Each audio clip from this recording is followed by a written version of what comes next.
Good evening. This is the fourth in our series, and it's on the fourth step of Alcoholics Anonymous. It kind of gets really serious now because the looks and the thoughts turn inward. In the first three, we were we did look inward, obviously, but we were focusing on this God out there. Now the addict looks at self. AA, in its 12 principles, lays down a perfect pattern of how to live. Prepare before you execute. For example, admit you're sick, take on the rules to get well. Come into a room and look, come to believe you can get that way. Make a decision to turn your life over to God, spend the rest of your life doing it. Now the alcoholic, the drug addict, is asked to take an inventory of self. In the fifth step, make it known. Become willing to have defects removed, ask to have them removed. Make a list and become willing to make amends, ask to do it. It is a classic, almost architectural pattern of living. Now, Dr. Bob summarized all 12 steps into these 6 words. Steps 1, 2, and 3, trust God. Steps 4 through 11, clean house. Step 12, help others. Isn't it significant that the major portion of the 12 steps has to do with correcting what's wrong in here? Immediately after sobriety, I can't handle it, God can, I think I'll get in touch. Now comes the cleanup act. Made a searching and fearless moral inventory of ourselves. Ladies and gentlemen, there is not a therapy on earth as complete as AA is. It's almost popular in the so-called scientific world to deny what we call the spiritual life, the world of morality and everything else. We are no more than animals who determine our own destiny. There is such a thing as morality. Wherever you see this word, moral, it has to do with the rightness or wrongness of human behavior. And AA was the first purely scientific organization on earth to recognize that the moral side of the human animal has to be faced and handled if we are to achieve any kind of mental, spiritual, mental, emotional health. Please make this distinction or you'll just drag your heels in the mud. The disease is not immoral. That happens. The disease is a purely physical thing. It is a biochemical addiction to a drug.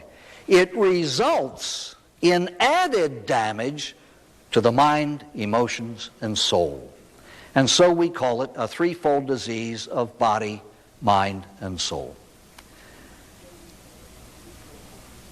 The behavior of the addict is always, to a greater or lesser degree, immoral. And that's why we're asked to take a moral inventory so we can correct those things. The disease is not immoral. That happens. What it makes us do is pretty bad. You've all heard family therapists go into what happens. Infidelity, incest, wife abuse, child abuse, husband abuse, emotional battering, spiritual damage, name it, it's all there. Who but the alcoholic gets drunk and takes his daughter to bed? Who but the alcoholic shows up drunk at her mother's funeral? Who but the alcoholic is drunk at the daughter's graduation? Who but the alcoholic alienates his kids to such a degree that they're afraid to bring their schoolmates home? You could go on forever. I was in a Midwestern state, and I gave that talk about family and all the horrible things that happen as a result of this disease in the lives of others. A woman came up to me afterwards. She said, "Father, you missed one." I said, "Well, what do you mean?" She said, "My husband was a good man from the beginning. He was a good man when he drank.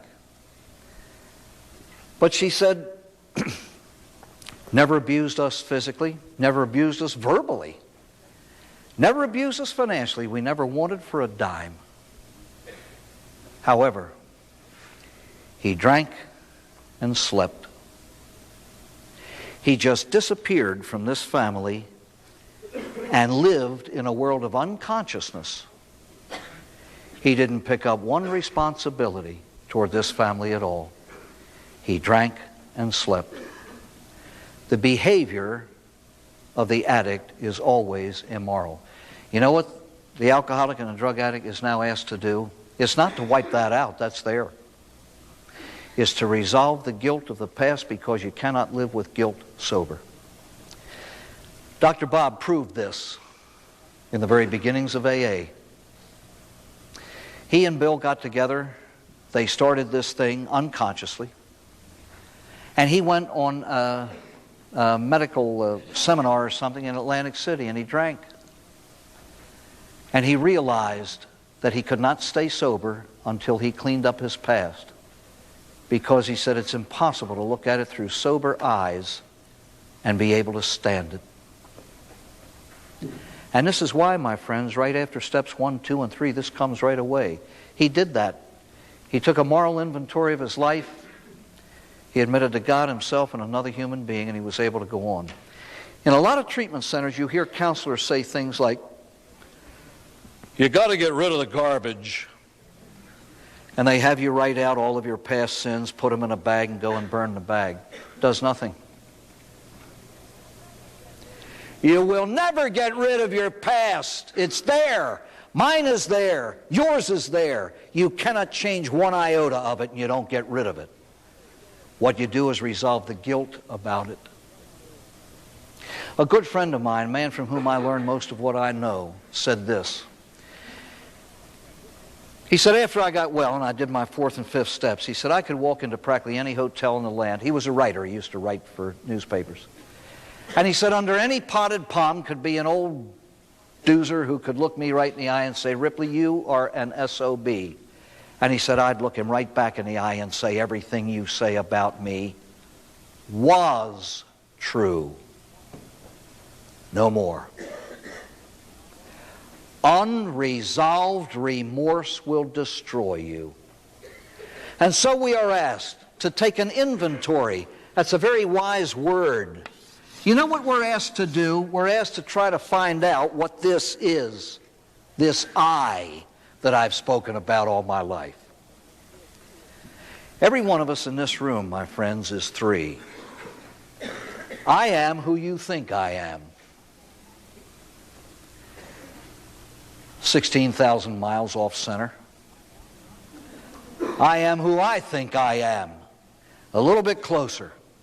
I've lived with me for a lot of years. The third me is the real me. And very often in the life of any individual, the real me escapes oneself for a lot of years until honesty sets in. Have you ever honestly believed that all your misery is caused by everybody else? The wife, the husband, the children, the circumstances, the neighborhood, the family, the weather, anything. I'm not responsible for me or the goofy state I'm in. It's always somebody else's fault. There was a couple went to West Point once to watch their kid graduate. The entire Corps was marching by. The wife nudges the husband and says, "Isn't that wonderful, Henry? 4,000 cadets and our little Georgie is the only one in step." Well, I mean, when the whole world's out of step with me, maybe I am. You know what you're asked to do in treatment? Look into a mirror and keep staring till you see what's there. You pare away what everybody thinks about and you look at yourself, honestly, starkly. That is why they use these 2 words. Searching. Fearless.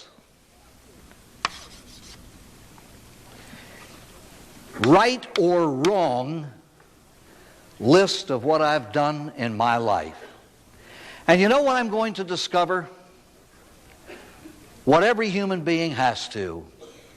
The good, the bad, and the ugly. What I've got, what I haven't got, and what has to go. I've got talents and so do you. Don't hand me this phony humility. Oh, I'm a nothing. You know. See, this is a good... No, This is the goofiness of the alcoholic or the drug addict when he comes into treatment. His estimation of self is so low that it is not accurate. It's not accurate. Have you ever met the phony humility of people? Okay, you go to an AA meeting, some guy gives a brilliant talk, and you go up to him after and say, God, that was magnificent. You really helped me. And he says, oh, it was really off the cuff. I wasn't really prepared. Next time you hear that, just say, geez, you know, on second thought, it did stink.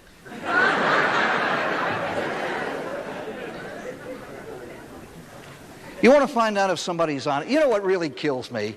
You get one of these absolutely luscious, beautiful young starlets appears on the Johnny Carson show. Oh, I'm always been an ugly duckling. My left side's my bad one, you know. That's as phony as it can get. The next time you hear someone knocking himself, agree. Just agree.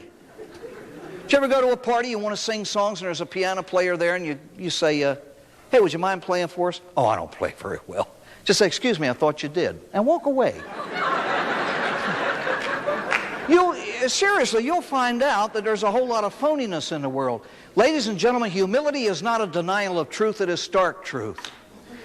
God grant me the serenity to accept every gift and talent that He has given me. The courage to accept it and want to use it as it ought to be used, and the wisdom to know how. I've got plenty of talents, and so do you. Did it ever occur to you that maybe you were handpicked for sobriety because there's something in you God wants to use?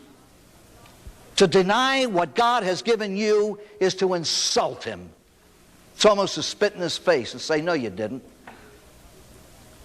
There are a lot of things I don't have. Have you ever found no talent people that, a person that thinks he can sing and can't? There's a friend of mine, he said whenever he got drunk, he sang. He thought he was the world's gift to the operatic world. On one of his last drunks, somebody taped him and played it to him the next day, and he left for Tahiti.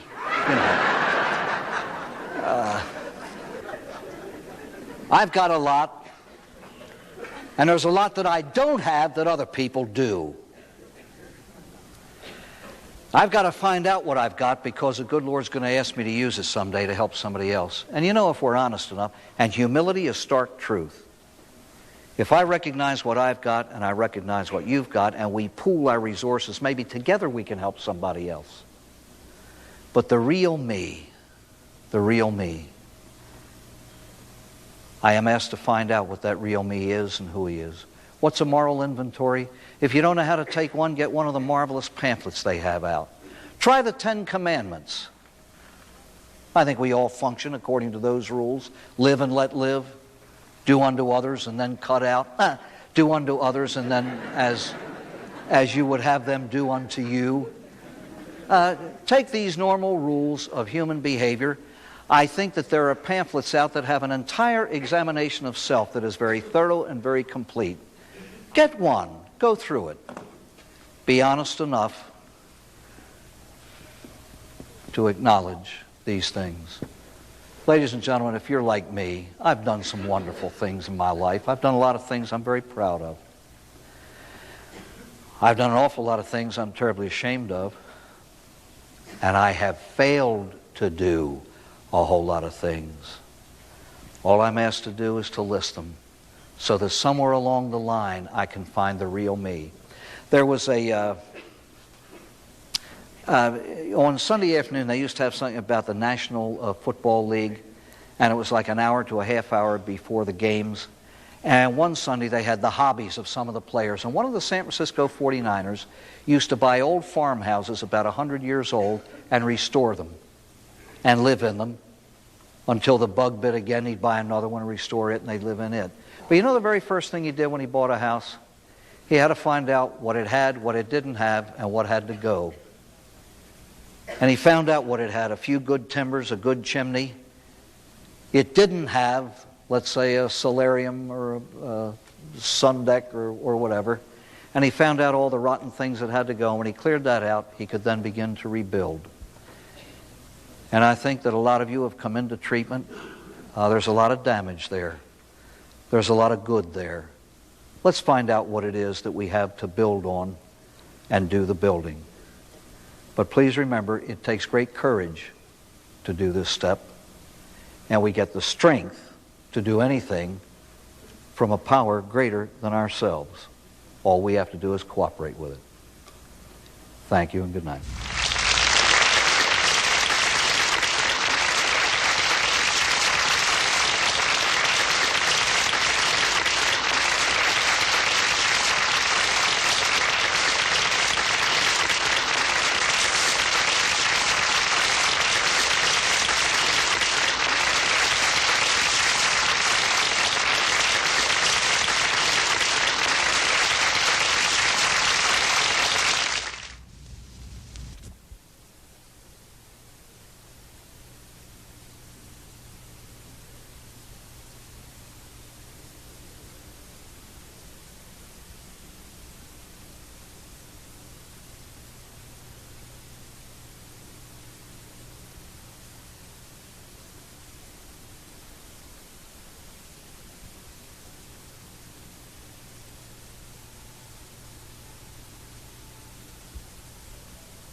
Good evening. This is the fifth, pardon the expression,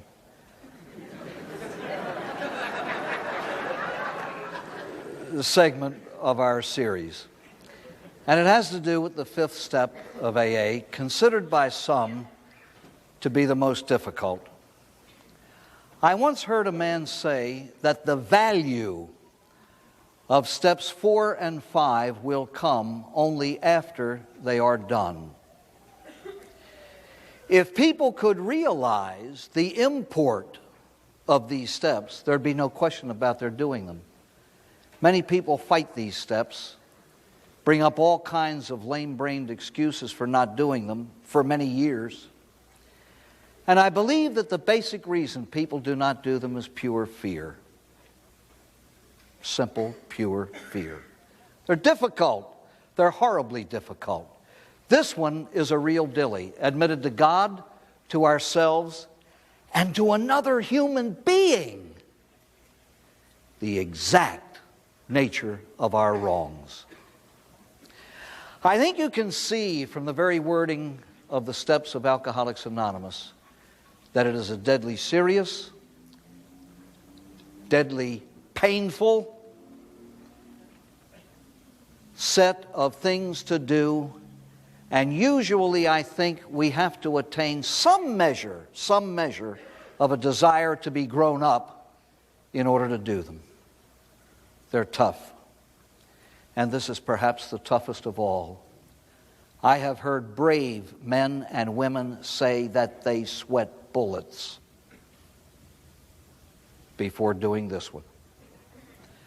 I heard a man ask a friend, a good friend of his, to hear his fifth step.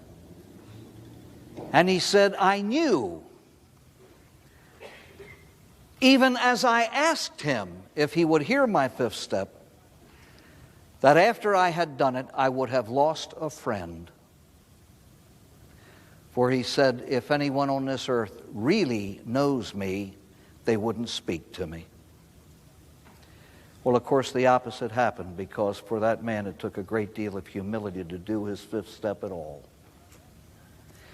We are asked to admit to God, because He's the one who established the moral law that we've kicked around.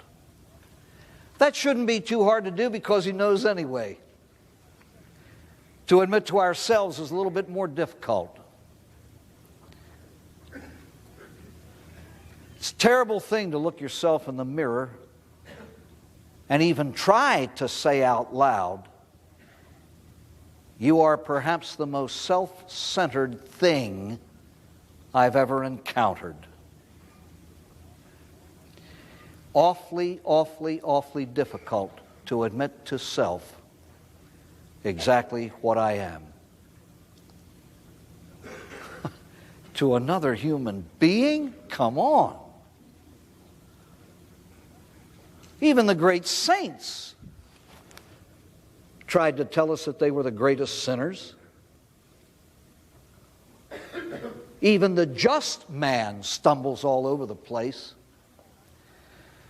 You know what I've said so many times? It's hard to be good even when it's easy. Now, you drug your brain and drug your conscience for 10 or 15 years and see what kind of a pigsty you wind up in. You're asking me to admit to another human being the exact nature of my wrongs? Yes.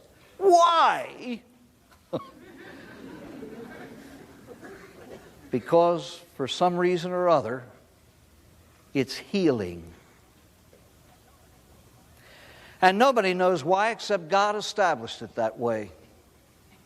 If you're ever going on a retreat or with a group of people, and you're usually out in some setting of maybe a religious house in the country where the setting is simply beautiful, and you're kind of walking on a hillside or a mountain or through the woods with somebody else, and you find yourself bearing your entire soul to somebody else, and somehow or other it cleans, it cleanses.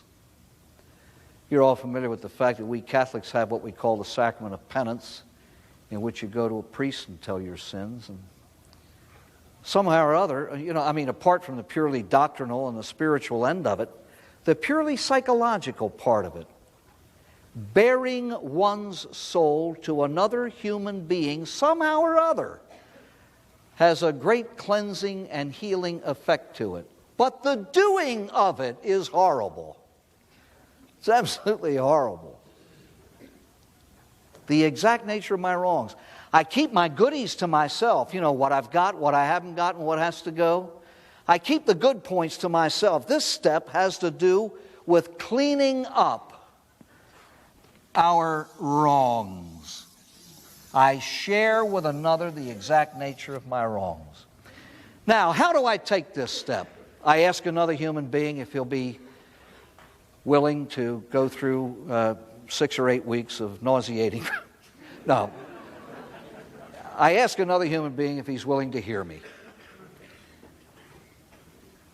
May I suggest that even though you can fulfill that step by asking anybody, if you want to gain something from your past, why not go to someone who understands the human soul and who can help you with your wrongs?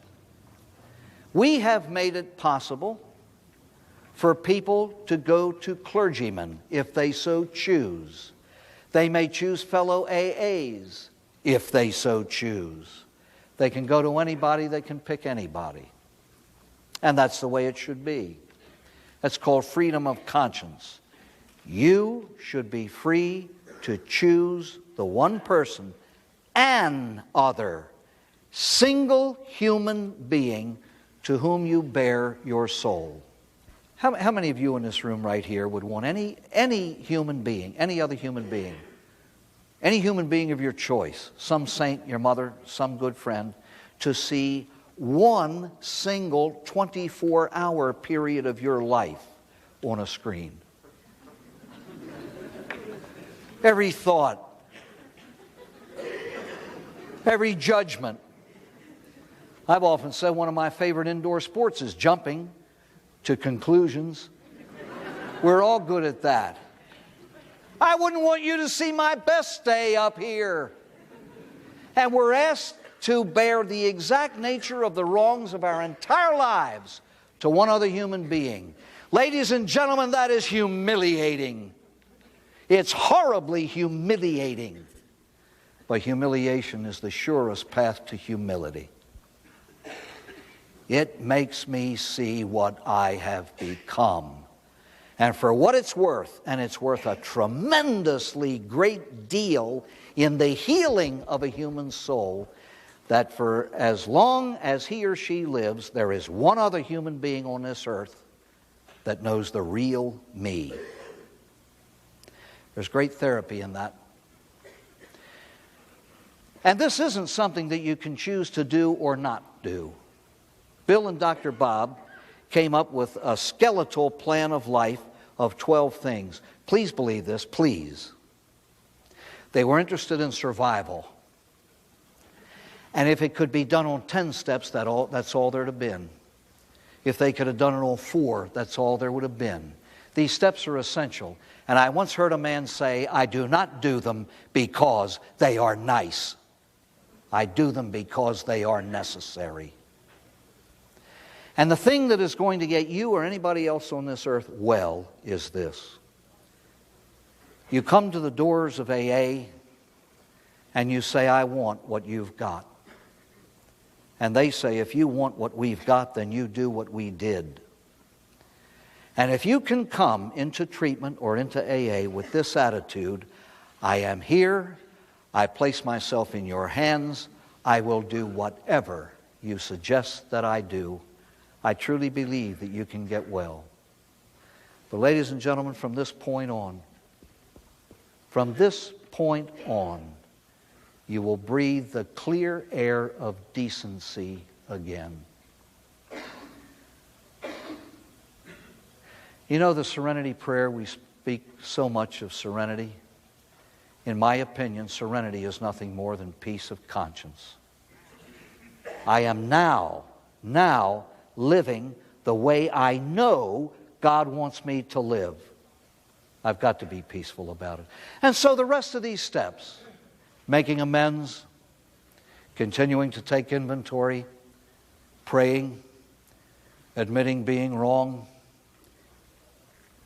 trying to help others, these things now are almost easy because I've climbed over the biggest hurdle of them all. I've let one other person in on the real me. There's great healing in that. And every human being who approaches the door of AA simply wants to be well, simply wants to be happy, wants to be free of despair, wants, like every soul that was ever created, to hope, wants to be good, and wants to share life with somebody else. There is almost a burning anxiety in every recovered addict to try to get every other addict well. You're like a swimmer who has just burst the surface of the water after having been submerged to a point where you think your lungs would burst. You're breathing the free air of sobriety. You're like the thirsty man who is drinking of the well of sobriety. You're like the blind man who is being given the sight of the beautiful garden of sobriety. And God, how you want everybody to have it. I hope that it will be yours. It can be. All it takes is a desire to be well, a willingness to do what needs to be done, and the ability to count from 1 to 12. Good night.